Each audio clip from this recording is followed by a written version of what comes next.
안녕하세요. 저는 클로틸드 르블랑이라고 합니다. 프랑스 파리에서 미슐랭 이스타 레스토랑을 운영하고 있는 셰프죠. 지난 20년간 세계 각국을 다니며 현지 음식들을 평가해왔습니다.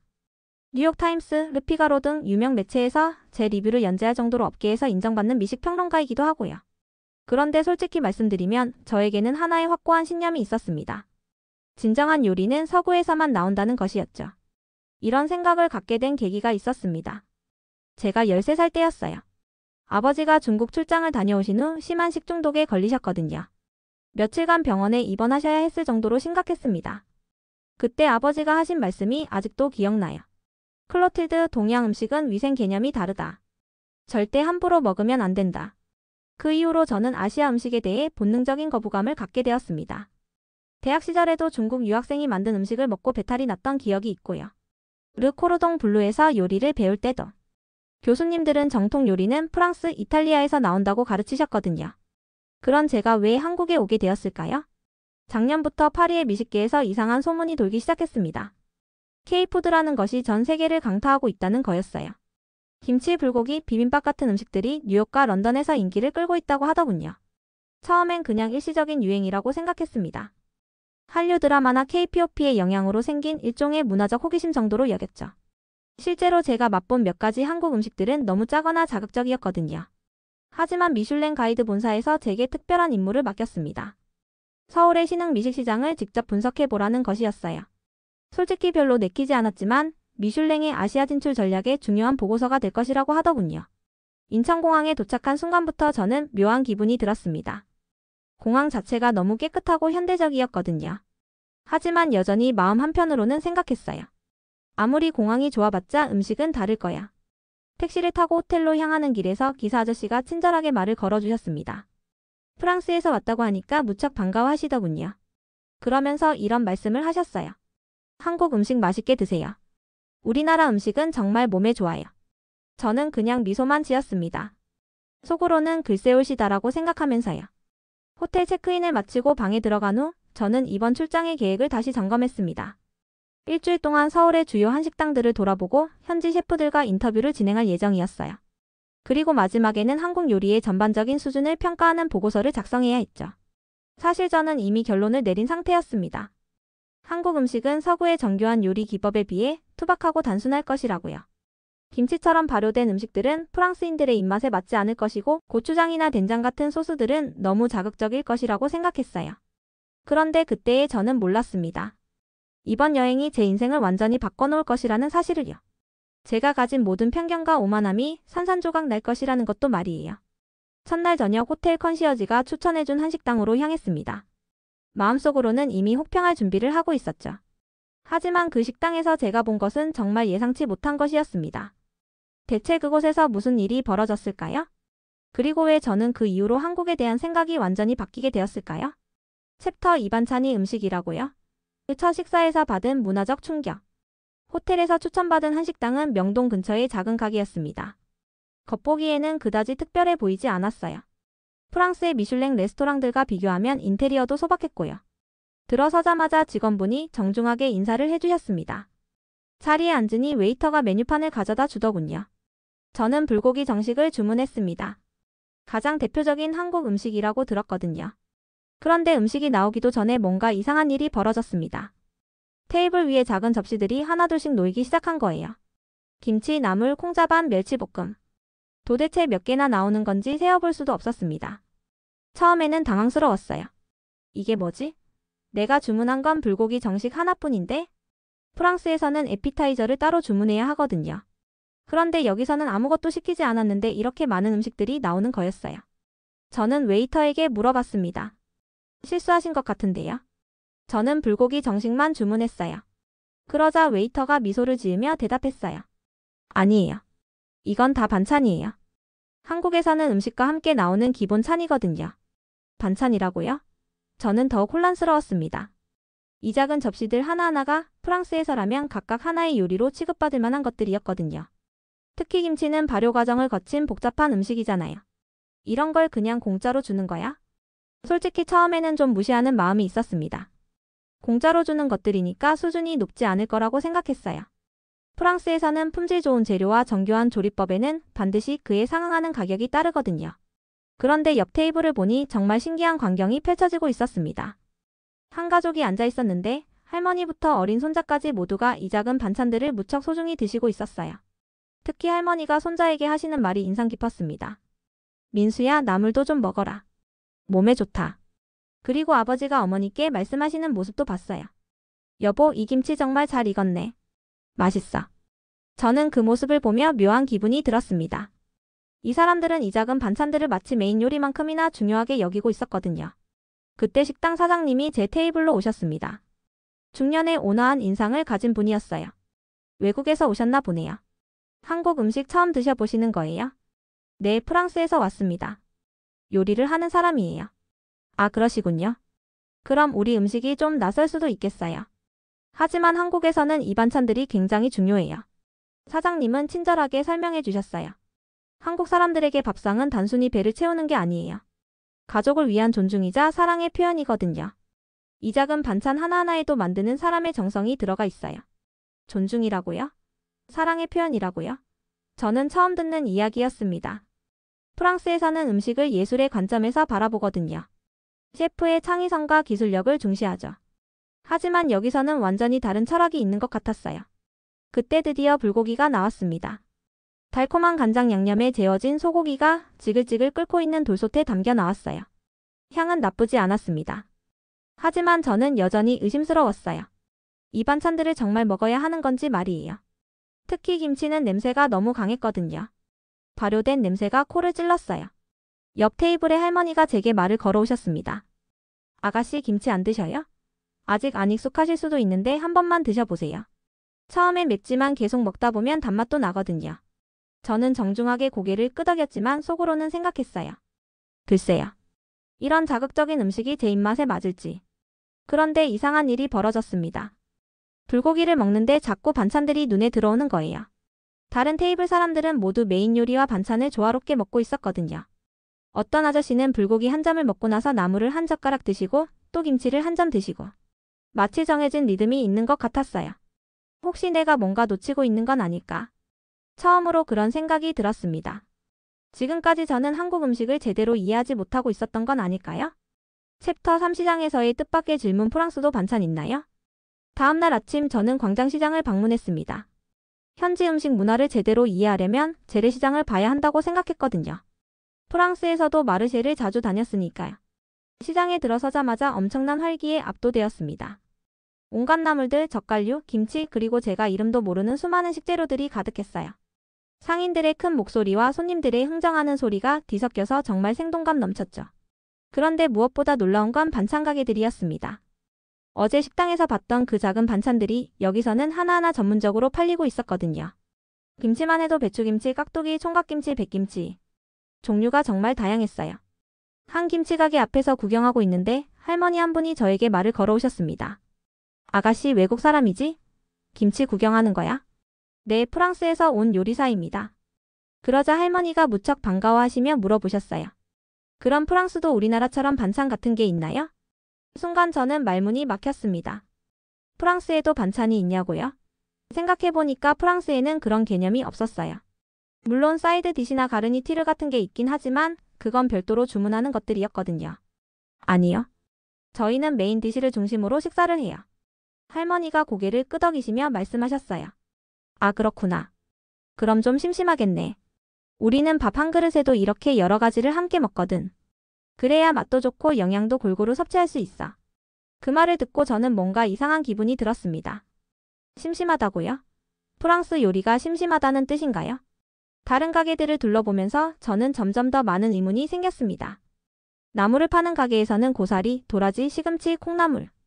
정말 다양한 종류의 나물들이 각각 다른 방식으로 조리되어 있었어요. 한 나물 가게 아주머니가 제게 시식을 권해주셨습니다. 이거 한번 먹어봐요. 우리가 직접 만든 도라지 무침이에요. 조금 망설였지만 먹어봤습니다. 쌉쌀하면서도 달콤한 맛이 입안에 퍼졌어요.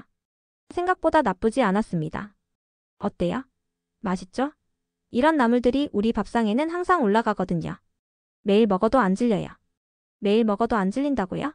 저는 프랑스에서 같은 음식을 연속으로 먹으면 금세 지겨워졌거든요. 그래서 항상 새로운 메뉴를 개발하는 데 신경을 쓰고 있었고요. 어떻게 매일 같은 반찬을 먹어도 안 질리는 거예요? 글쎄, 같은 것 같아도 매번 조금씩 다르거든요. 계절에 따라 재료도 바뀌고 만드는 사람 손맛에 따라서도 달라지고. 그리고 무엇보다 함께 먹는 사람들이 있으니까 더 맛있는 거 아닐까요? 그 아주머니의 말에 저는 깊이 생각에 잠겼습니다. 함께 먹는 사람들이 있으니까 더 맛있다고요? 프랑스에서는 주로 음식 자체의 완성도에 집중했는데 여기서는 음식을 나누어 먹는 행위 자체에 의미를 두는 것 같았어요. 젓갈 가게를 지나가는데 정말 강한 냄새가 났습니다. 솔직히 좀 역겨웠어요. 하지만 그 가게 앞에는 손님들이 줄을 서 있었습니다. 이 멸치젓은 정말 맛있어요. 김치 담글 때 넣으면 감칠맛이 확 살아나거든요. 가게 주인이 한 손님에게 설명하는 모습을 봤어요. 저는 그제서야 깨달았습니다. 이 젓갈도 단순히 그대로 먹는 게 아니라 다른 음식을 만들 때 사용하는 거였어요. 모든 게 연결되어 있구나. 김치를 담글 때 젓갈을 넣고 그 김치가 반찬이 되어 밥상에 올라가고 그래서 한 끼 식사가 완성되는 거였습니다. 프랑스에서는 하나의 요리가 독립적으로 완성되는 것과는 완전히 다른 시스템이었어요. 시장을 나오면서 저는 생각했습니다. 혹시 내가 한국 음식에 대해 너무 성급하게 판단한 건 아닐까? 어제 식당에서 봤던 그 작은 반찬들이 사실은 이렇게 복잡하고 정교한 시스템의 일부였던 거예요. 하나하나가 제각각 다른 맛과 영양을 가지고 있고 모든 게 조화롭게 어우러져서 한 끼 식사를 완성시키는 거였고요. 그날 저녁 호텔방에서 저는 오늘 본 것들을 정리해봤습니다. 프랑스에서는 셰프가 완벽한 한 접시를 만들어내는 것이 최고의 가치였어요. 하지만 한국에서는 여러 가지 작은 음식들이 모여서 하나의 완전한 식사를 만드는 것 같았습니다. 과연 어느 것이 더 나은 걸까요? 저는 아직 확신할 수 없었습니다. 하지만 분명한 건 제가 지금까지 한국 음식에 대해 알고 있던 것들이 빙산의 일각에 불과했다는 거였어요. 셋째 날 저는 한식 연구소를 방문했습니다. 미슐랭 가이드 본사에서 소개해준 곳이었어요. 현지 셰프들과의 인터뷰가 예정되어 있었거든요. 연구소에 도착하니 젊은 남자가 저를 맞아주었습니다. 정민이라는 이름의 30대 초반 셰프였어요. 프랑스 요리를 공부했다가 한국으로 돌아와서 한식을 연구하고 있다고 하더군요. 안녕하세요, 클로틸드 셰프님. 프랑스에서 오신다고 들었어요. 반갑습니다. 정민의 유창한 프랑스어에 저는 조금 놀랐습니다. 그리고 그의 경력을 들어보니 더 흥미로웠어요. 파리의 유명 레스토랑에서 5년간 일했다가 한국으로 돌아왔다는 거였거든요.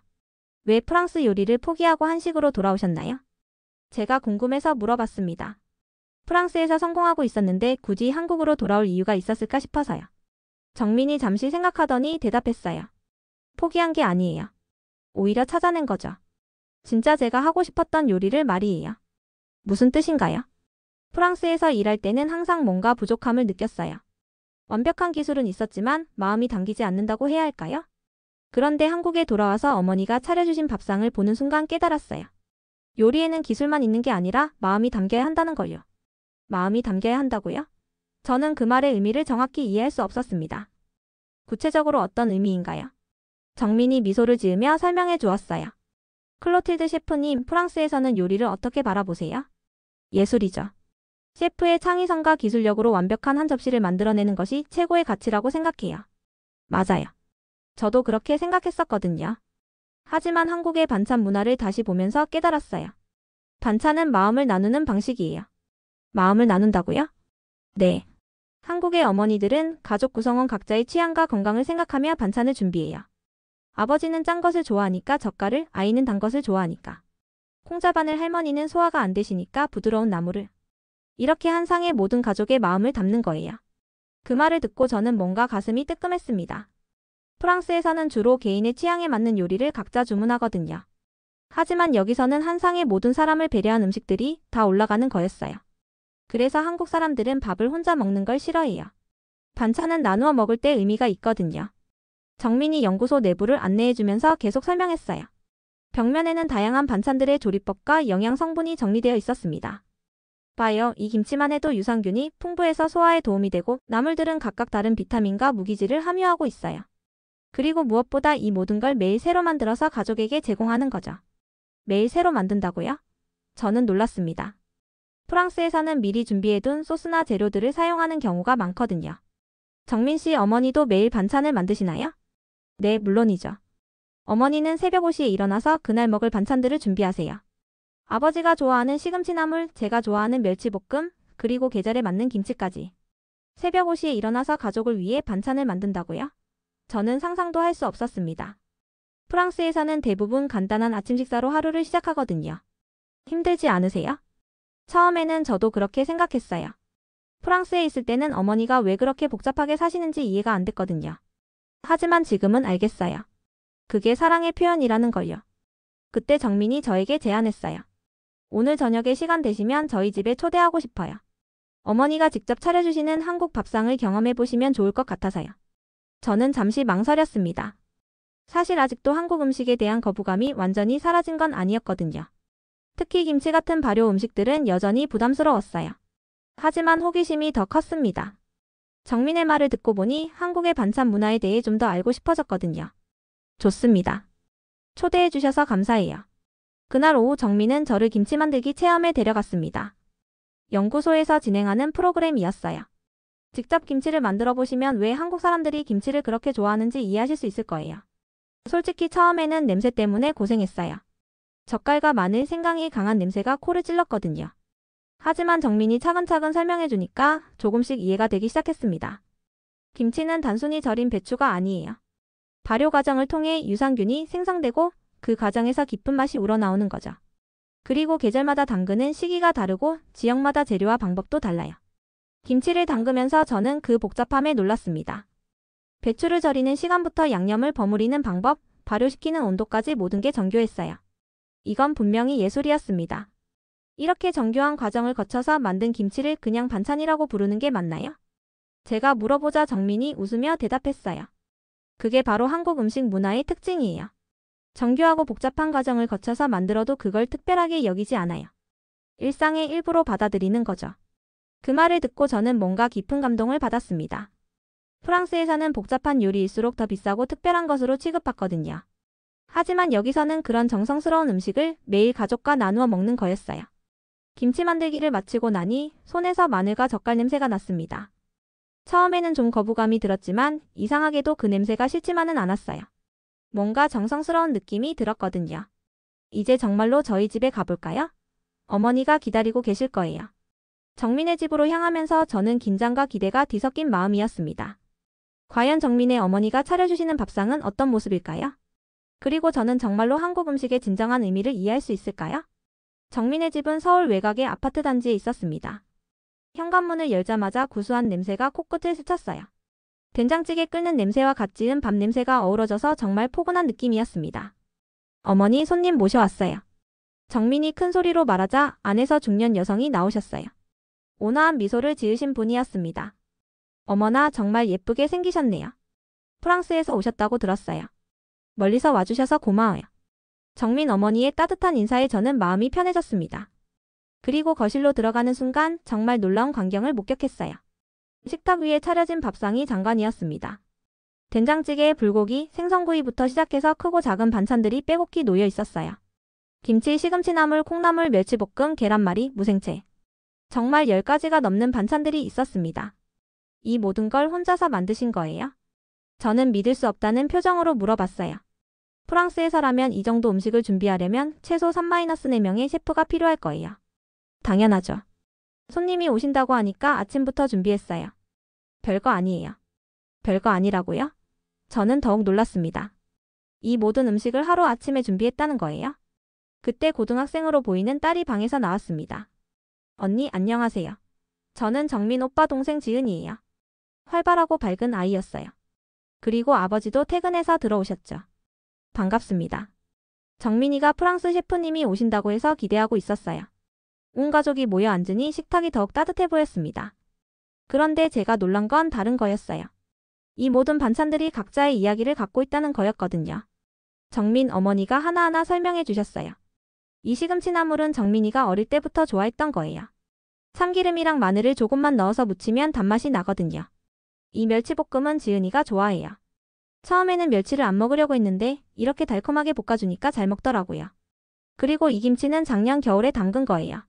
이제 제대로 익어서 신맛이 좋아졌죠. 각 반찬마다 가족의 추억과 이야기가 담겨 있었습니다. 이건 단순히 음식이 아니라 가족사 그 자체였어요. 지은이가 저에게 말했어요. 언니, 이 콩자반은 아빠가 제일 좋아하세요. 아빠가 출장 갔다 오기 전날 밤마다 엄마가 꼭 만드시거든요. 왜 출장 가기 전날에 만드시는 거예요? 아빠가 출장지에서 집밥이 그리울 때 이 맛을 생각하면서 힘내라고 하시는 것 같아요. 그 말을 듣는 순간 저는 가슴이 뭉클해졌습니다. 콩자반 하나에 이런 깊은 의미가 담겨 있다니요. 아버지가 웃으시며 말씀하셨어요. 정말 그래요. 출장 가서 어떤 음식을 먹어도 집에서 먹는 이 콩자반 맛이 최고예요. 단순한 반찬이지만 아내의 마음이 담겨 있거든요. 저는 그제서야 이해했습니다.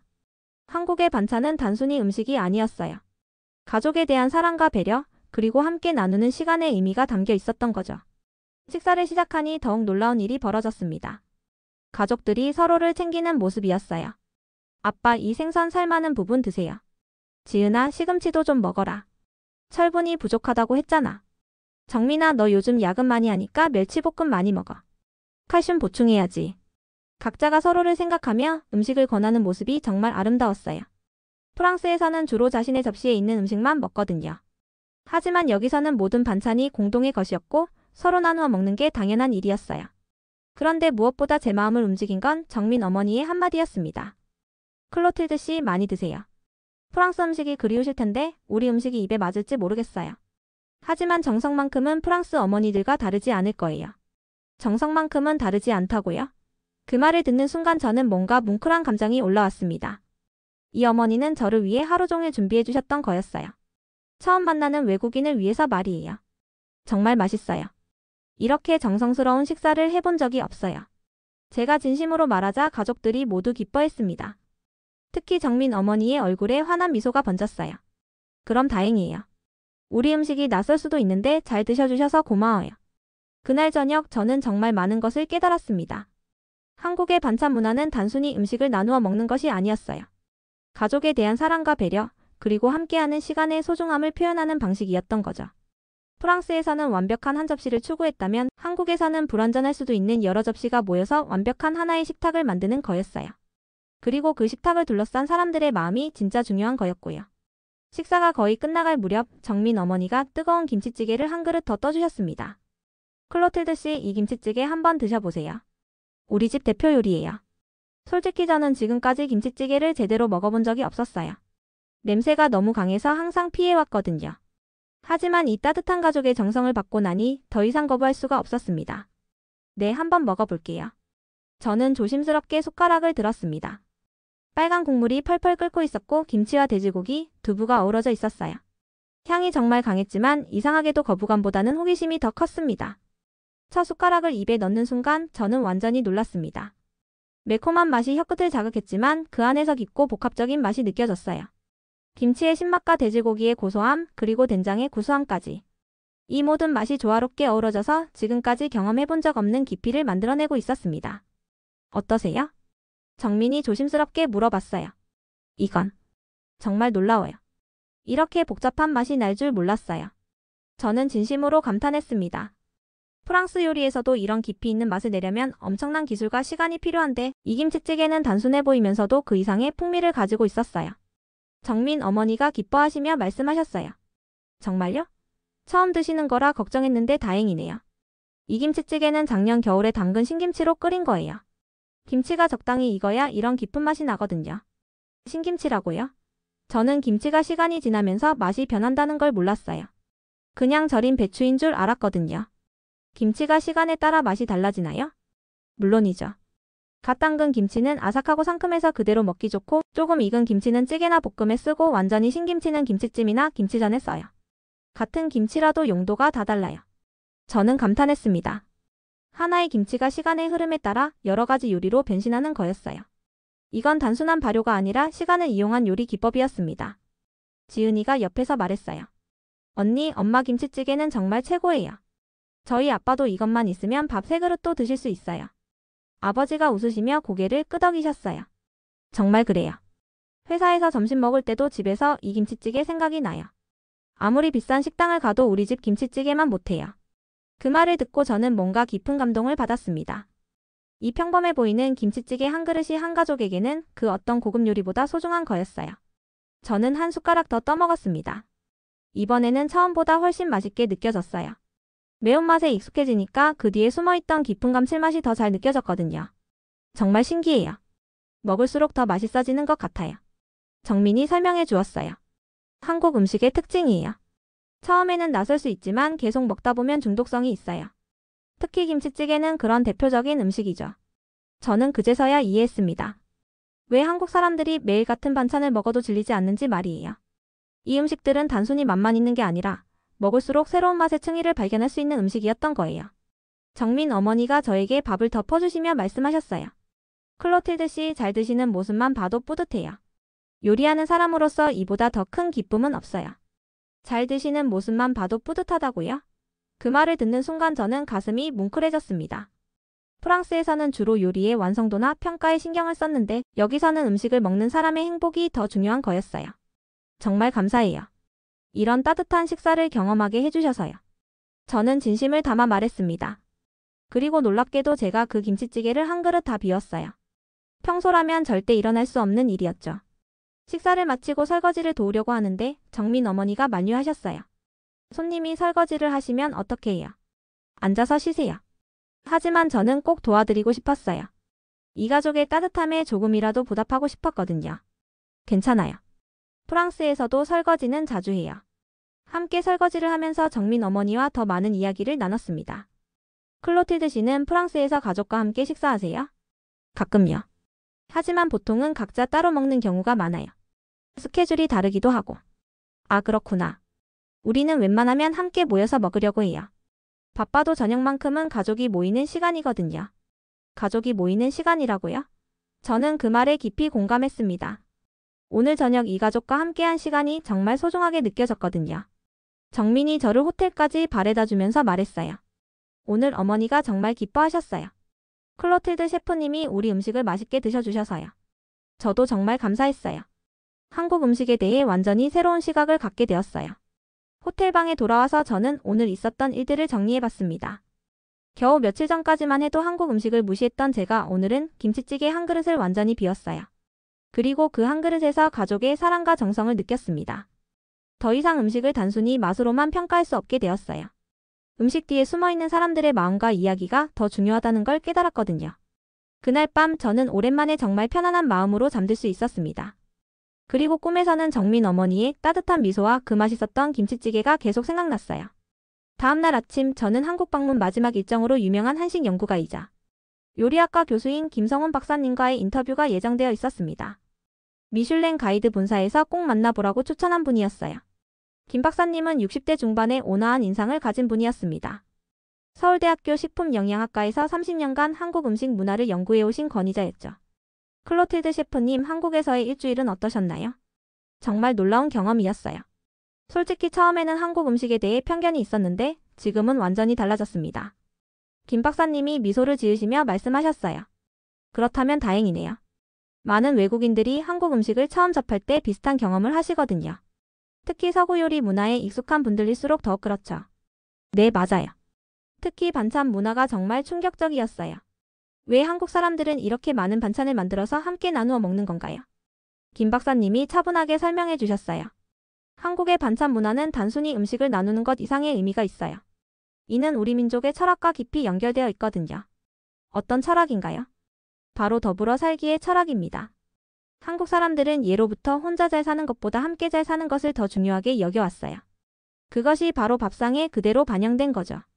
더불어 살기의 철학이라고요? 저는 그 말에 깊이 빠져들었습니다. 구체적으로 어떤 의미인가요? 한국의 전통 밥상을 보면 메인 요리 하나가 주인공이 되는 게 아니라 여러 가지 반찬들이 조화를 이루며 하나의 완전한 식사를 만들어내잖아요. 이는 사회에서도 마찬가지예요. 한 사람이 독점하는 것이 아니라 모든 사람이 각자의 역할을 하며 조화를 이루는 것이죠. 그 말을 듣고 저는 며칠 전 정민 가족의 식탁을 떠올렸습니다. 정말로 모든 반찬이 각자의 역할을 하면서도 전체적으로 완벽한 조화를 이루고 있었어요.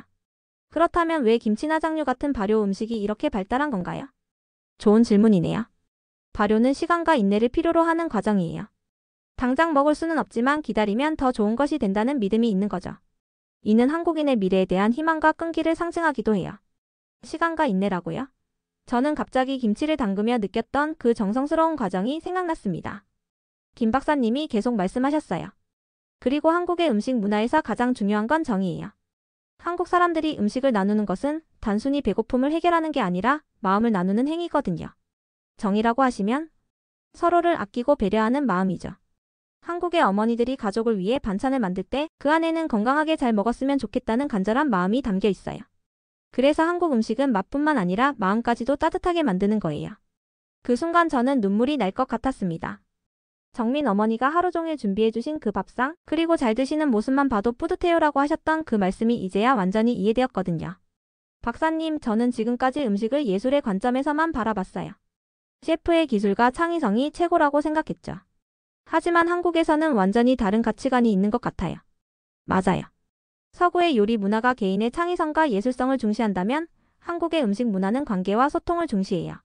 어떤 것이 더 좋다 나쁘다의 문제가 아니라 서로 다른 철학을 가지고 있는 거죠.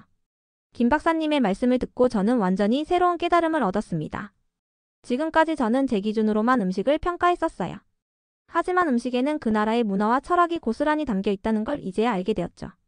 그렇다면 한국 사람들이 밥을 혼자 먹는 걸 싫어하는 이유도 이것 때문인가요? 정확히 맞아요. 한국어에 혼밥이라는 말이 있을 정도로 혼자 먹는 식사는 어색한 일이었어요. 물론 최근에는 사회가 변하면서 혼밥도 자연스러워졌지만 여전히 함께 먹는 식사를 더 선호하죠. 그때 김 박사님이 저에게 질문하셨어요. 클로틸드 셰프님은 이번 경험을 통해 요리에 대한 생각이 바뀌셨나요? 저는 잠시 생각한 후 대답했습니다. 네, 완전히 바뀌었어요. 이제는 음식의 기술적 완성도만큼이나 그 음식에 담긴 마음이 중요하다는 걸 깨달았어요. 그리고 음식은 혼자 만들고 혼자 먹는 게 아니라 함께 나누어야 진정한 의미가 있다는 것도 알게 되었고요.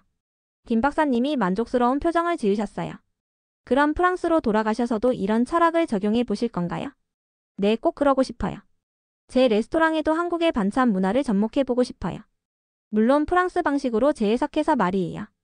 인터뷰를 마치고 나서 김 박사님이 저에게 작은 선물을 주셨어요. 한국의 전통 식기 세트였습니다. 이걸 가져가세요. 프랑스에서도 한국 음식을 만들어 드실 때 사용하시라고요. 정말 감사해요. 소중히 사용하겠습니다. 그리고 한 가지 더 말씀드리고 싶은 게 있어요. 한국 음식의 진정한 가치는 완벽함에 있는 게 아니라 진정성에 있어요. 가족을 위한 마음, 손님을 위한 정성, 그런 진심이 바로 한국 음식의 핵심이거든요. 진정성이라고요? 그 말이 제 가슴 깊이 와닿았습니다. 그날 오후 저는 정민에게 연락했어요. 한국을 떠나기 전에 꼭 다시 한번 만나고 싶었거든요. 정민과 카페에서 만나 이야기를 나누었습니다. 정민 씨, 정말 감사해요.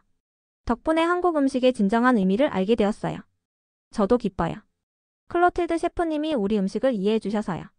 앞으로 프랑스에서도 한국 음식을 연구해보고 싶어요.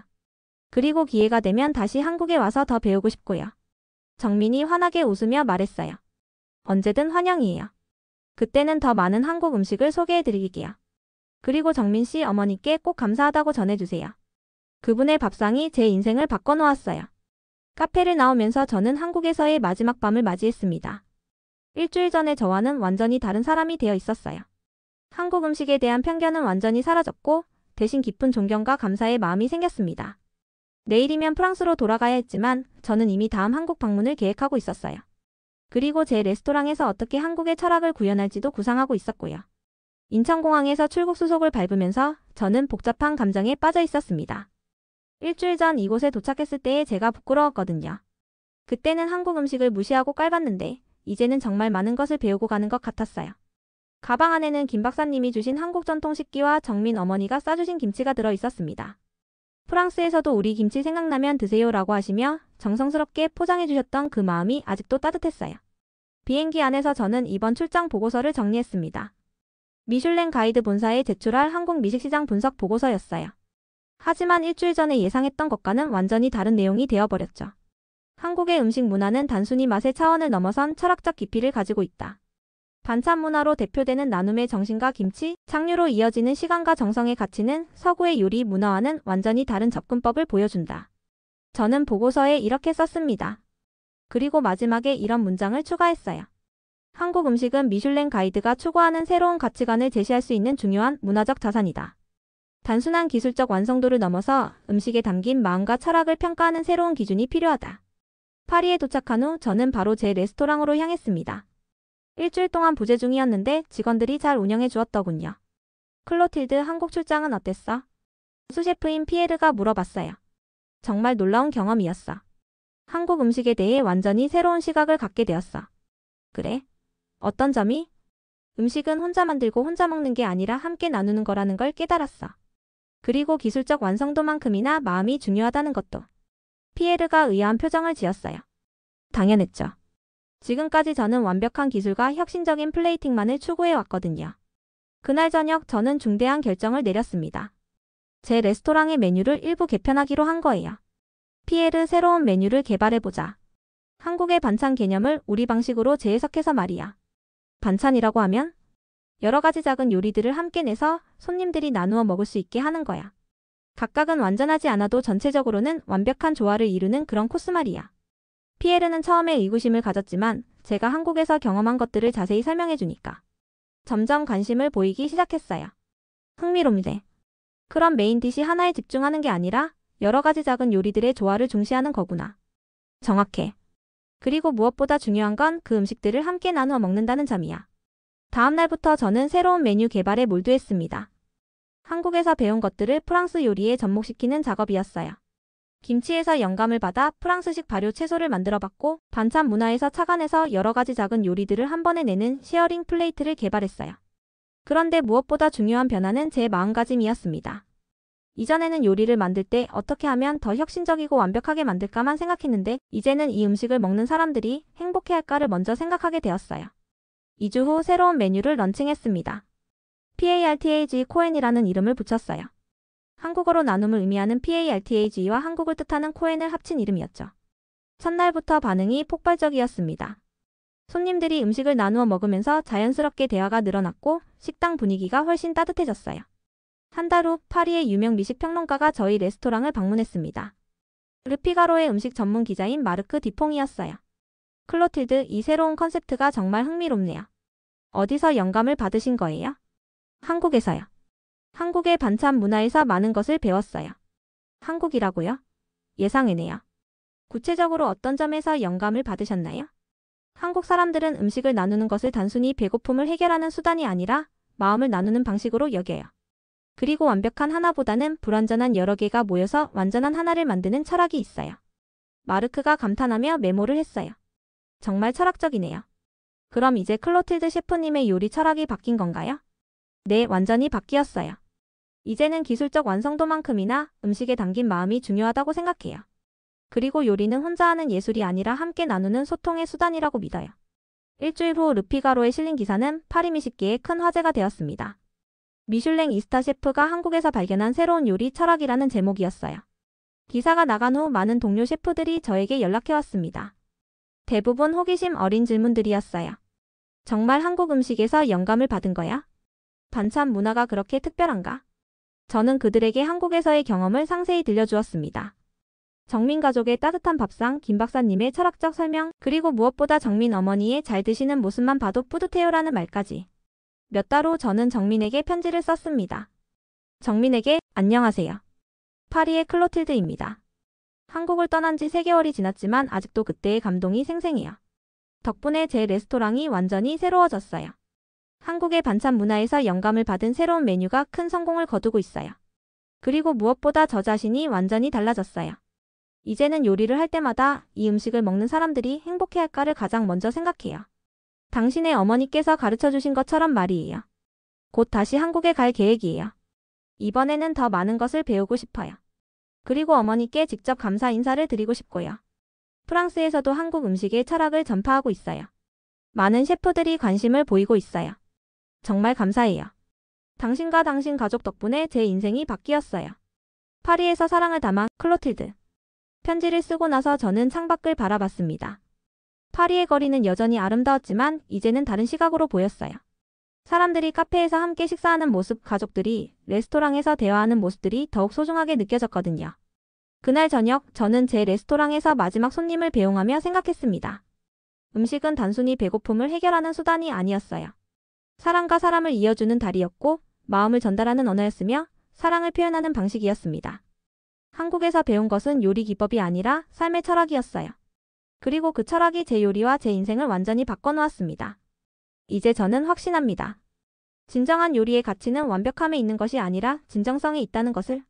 그리고 가장 맛있는 음식은 사랑으로 만들어지고 정성으로 차려지며 함께 나누어 먹을 때 완성된다는 것을 말이에요. 프랑스 미슐랭 셰프 클로틸드 르블랑과 한국 음식 문화의 특별한 만남 어떻게 보셨나요? 처음엔 편견과 오만으로 가득했던 그녀도 결국엔 마음을 열고 진심을 마주했습니다. 한국은 단순히 맛있는 음식을 만드는 나라가 아니었습니다. 사람과 사람을 이어주고 마음과 마음을 나누는 정의 문화를 실천하는 나라였던 거죠. 혹시 이 이야기가 여러분의 마음에도 작은 울림을 전했다면 좋아요와 구독 버튼 단 1초만 할애해주세요. 당신의 그 1초가 더 많은 사람들에게 한국의 품격과 감동을 전하는 데 큰 힘이 됩니다. 당신의 클릭이 또 하나의 신뢰를 이어갑니다. 감사합니다.